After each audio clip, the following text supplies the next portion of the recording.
రెండవది అవినీతి గురించి మాట్లాడదాం. కేసీఆర్ గారు ఇందాక బ్రదర్ చెప్పినాడు కదా, 93,000 కోట్లు ఖర్చు పెడితే 1,00,000 కోట్లు తినడానికి చెప్పి రాహుల్ గాంధీ వచ్చి చెప్పిండు. ఆడ ఖర్చు అయిందే 93,000 కోట్లు. మరి 1,00,000 కోట్లు ఎక్కడి నుంచి వచ్చినాయి కేసీఆర్ గారికి? రెండవది 93,000 కోట్లతో ఎన్ని పనులైనాయి?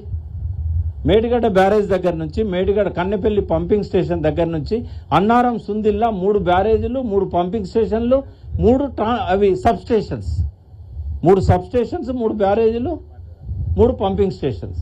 ఇవి కాకుండా నేను తొందరలోనే ముగిస్తాను, ఒక 5-10 మినిట్స్.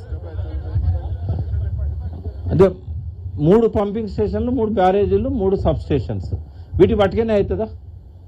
అచ్చా, ఇక్కడ నుంచి 203 కిలోమీటర్ల సొరంగం, అంటే అన్ని కలిపి మీకు తెలుసా ప్రపంచంలోనే కాళేశ్వరం ఎందుకు గొప్పది అంటే ఒక 5-6 కారణాలు ఉంటాయి. ఒకటి, రివర్స్ పంపింగ్ 100 మీటర్ల నుంచి 500 పైన మీటర్లకు లిఫ్ట్ చేయడం అనేది ప్రపంచంలో ఎక్కడ జరగలే. తాగడానికి ఇచ్చారు కానీ సాగునీరు ఇవ్వలే. అమెరికాలోని అరైజోనా స్టేట్లో తాగడానికి ఇచ్చారు కానీ సాగునీరు ఇవ్వలే, ఇన్ని టీఎంసీలు ఇవ్వలేదు. ఇది మొదటిది. రెండవది, 203 కిలోమీటర్ల ఇంత పెద్ద సొరంగాలు, ఒక్కొక్క సొరంగంలో 2 పెద్ద ట్రక్కులు ఎదురెదురు వచ్చినా కూడా పోగలుగుతాయి. మీరు చూశారు అవన్నీ. ఇవి కూడా ఎక్కడ లేదు. తర్వాత 100 మీటర్ల కింద సబ్స్టేషన్లు, సర్జి పూల్లు, లిఫ్టింగ్ మిషన్, ఇవన్నీ కూడా యంత్రాలు, ఇవి కూడా ఎక్కడ లేవు. 139 మెగావాట్లు. మనకు 3 హార్స్ పవర్ తెలుసు, 5 హార్స్ పవర్ తెలుసు, 10 హార్స్ పవర్ తెలుసు.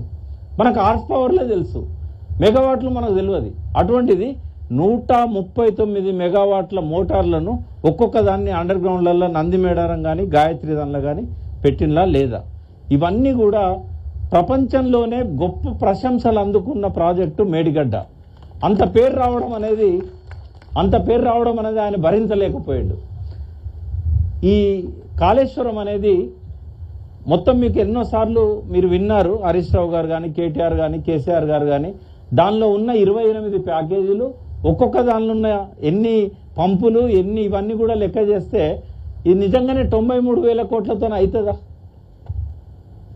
ఒకవేళ కనుక కాంగ్రెసే కనుక ఉండుంటే ఈ ప్రాజెక్టుకు 2 లక్షల కోట్లు అయ్యేది. 2 లక్షల కోట్లు అయ్యేది. దీనికి నేను చెప్తాను, 2007లో ప్రాణహిత చేవెళ్ల ప్రాజెక్ట్ అనేది డిజైన్ చేసినప్పుడు 17,000 కోట్లే. అప్పుడు 12,50,000 ఎకరాలకు నీళ్ళు ఇవ్వాలనుకున్నారు. అన్న దివాకర్ రావు గారు అక్కడే ఉన్నారు అసెంబ్లీలో. ప్రాణహిత చేవెళ్ల ఈ 12,50,000 నుంచి సబితమ్మ వచ్చి మాకు అద్దా నీళ్ళు అని అడిగింది. అయితే చేవెళ్లకు నీళ్ళు ఇవ్వాలంటే ఇంకా 4 లక్షల ఎకరాలు పెంచుదామని చెప్పి 16,40,000 ఎకరాలు పెంచిండు. ఇంకో 2-3 ఎమ్మెల్యేలు మాకు కూడా కావాలని అడిగిండు. మొత్తం కలిపి 16,40,000 ఎకరాలు పెరిగింది. ఎంత? 4 లక్షల ఎకరాలు. 4 లక్షల ఎకరాల ఖర్చు ఎంత పెరగాలి? 17,000 కోట్ల నుంచి 40,000 కోట్లకు పోయింది. 2 సంవత్సరాలు, 2 సంవత్సరాలు 17,000 కోట్ల నుంచి 40,000 కోట్లకు పోయింది. ఒకవేళ ఆయనే ఉండుంటే ఈ 2016 నాటికి ఇంకో 6 సంవత్సరాలు అయింది కదా, గదే 80,000 కోట్లు అయ్యేది. ఇంకా వేరే ఏం అక్కర్లేదు. ఈ 8 ఏళ్ళల్లో ఆ 40,000 కోట్లు 80,000 కోట్లు అయ్యేది. మరి కేసీఆర్ గారు పెంచడానికి ఏమేం చేసిండు? నంబర్ 1 ఏంటంటే ఈ 3 బ్యారేజీలు, 3 పంపింగ్ స్టేషన్లు, 3 సబ్ స్టేషన్లు, ఇవన్నీ కూడా అదనంగా వచ్చినాయి. మిగిలిన ప్రాజెక్ట్ ఏదైతే ఉన్నదో కాళేశ్వరంలో ఈ 3 బ్యారేజీలు తప్ప, ఇది రాజశేఖర రెడ్డి గారు చేసిందే. అన్న శాసనసభ్యునిగా ఉన్నప్పుడు రాజశేఖర రెడ్డి గారు చేసిందే, ఏది ముట్టుకోలేదు. చెవెళ్ళ తీసిండు, సింగూరు కలిపిండు, అంతే. ఆ సింగూరుకి ఇంకా బోనే లేదు. మరి ఈ 3 బ్యారేజీలు ఖర్చు కాదా? 3 పంపింగ్ల ఖర్చు కాదా? 3 సబ్స్టేషన్ల ఖర్చు కాదా?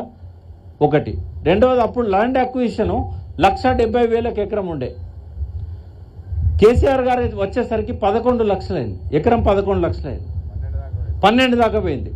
కొన్నిసార్లు 20 దాకా కూడా ఇవ్వాల్సి వచ్చింది ఒప్పందం ప్రకారం. అప్పటికిప్పటికి పెరిగిన ఖర్చు. తర్వాత అప్పుడు జిఎస్టీ లేదు. ఇప్పుడు 18% జిఎస్టీ వేశారు. అదే 18% ఉంది కదా. మూడవది, ల్యాండ్ అక్విజిషన్. ఇవన్నీ కాకుండా పంపులు అప్పుడు 139 మెగావాట్లు లేవు. అప్పుడన్నీ 40, 30, 50 ఇట్లుండే. ఇవన్నీ కూడా అదనంగా ఆయన చేసినాయి. ఇవి తర్వాత మల్లన్న సాగర్ ఇవన్నీ ఎందుకు వచ్చినాయి? తుమ్మిడిహట్టి ప్రాజెక్టులో స్టోరేజ్ లేదు, కేసీఆర్ చేయలేదు. అది సిడబ్ల్యూసి వాళ్ళు ఏమన్నారంటే మీరు 160 టీఎంసీలు ఎత్తిపోసుకుంటామంటున్నారు, ఎక్కడ దాచుకుంటారని అడిగారు. ఆయన పెట్టిన రాజశేఖర రెడ్డి 14 టీఎంసీలు ఒకసారి, తర్వాత ఎవరు అడిగితే 16 చేసిండు దాన్ని. 16 టీఎంసీలే.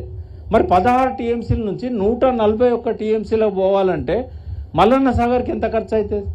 ఏటిగడ్డ కిష్టాపూర్ వాళ్ళు ఎన్ని గొడవలు చేశారు నష్టపరిహారం పెంచమని చెప్పి. కొండపోచమ్మ సాగర్ ఎంత అవుతుంది? రంగనాయక సాగర్ అప్పుడు 1 టీఎంసీ ఉండే, మరి ఇప్పుడు అది 7 టీఎంసీలు 6 టీఎంసీలు ఎట్లా పెరిగినాయి? ఇవన్నీ మనం లెక్కలేసినట్టయితే కాంగ్రెస్ వాళ్ళు ఉంటే 2 లక్షల కోట్లు అయ్యేది.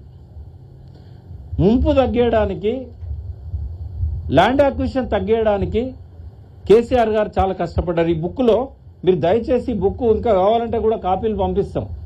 ఇలా ఏ ప్రాజెక్టు ల్యాండ్ అక్విజిషన్కి ఎంత అయింది, ఎంత తక్కువ భూమితోనే ఎక్కువ నీళ్ళని స్టోర్ చేసిండ్రు అనేది ఉన్నది.